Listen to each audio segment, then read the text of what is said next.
Hello દોસ્તો, આવનારી તમામ સ્પર્ધાત્મક પરીક્ષાઓની અંદર જે પ્રશ્ન પૂછાઈ શકે છે એવો જ એક આજે આપણે સરસ મજાનો પ્રશ્ન લઈને મિત્રો આવ્યા છીએ.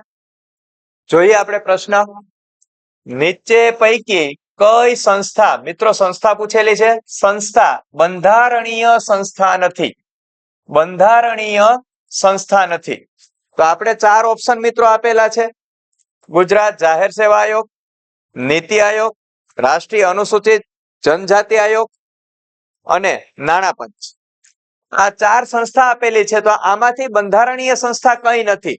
તો ગુજરાત જાહેર સેવા આયોગ એટલે કે જીપીએસસી, આ તો ઓલરેડી બંધારણીય સંસ્થા છે. બંધારણની કલમ 315 મુજબ બંધારણીય સંસ્થા છે.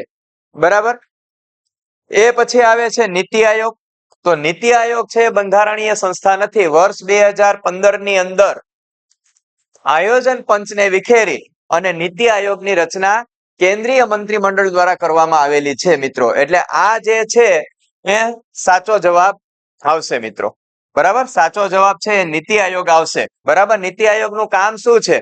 તો દેશના વિકાસ માટેની વ્યૂહરચનાઓ ઘડવાનું કામ છે એ નીતિ આયોગનું છે મિત્રો. પણ આમની સાથે બીજા પણ કેટલાક પ્રશ્નો પૂછાઈ શકે. અહીંયા આપણે જોયું કે કલમ 315 મુજબ જીપીએસસી ની રચના કરવામાં આવેલી છે બંધારણની અંદર. તો એવું પણ પૂછાઈ શકે કે રાષ્ટ્રીય અનુસૂચિત જનજાતિ આયોગની રચના બંધારણની કઈ કલમ અંતર્ગત કરવામાં આવેલી છે?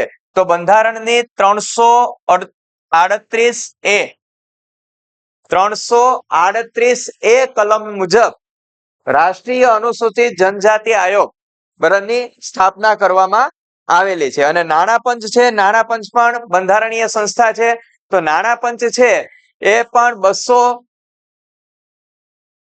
280 કલમ નંબર 280 મુજબ, બરાબર, કલમ નંબર 280 મુજબ એમની પણ રચના કરવામાં આવેલી છે. બંધારણની કલમ નંબર 280 મુજબ નાણાં પંચની રચના કરવામાં આવેલી છે મિત્રો. એટલે આમાં ઓલરેડી આપણને 1, 2, 3 અને આ 4 પ્રશ્ન છે એ આમાંથી પૂછાઈ શકે છે. જો એટલી આપણી પાસે ઇન્ફોર્મેશન હોય મિત્રો, તો આ 4 માંથી કોઈ પણ પ્રશ્ન આપણને પૂછે છે તો આસાનીથી આપણને આવડી શકે છે.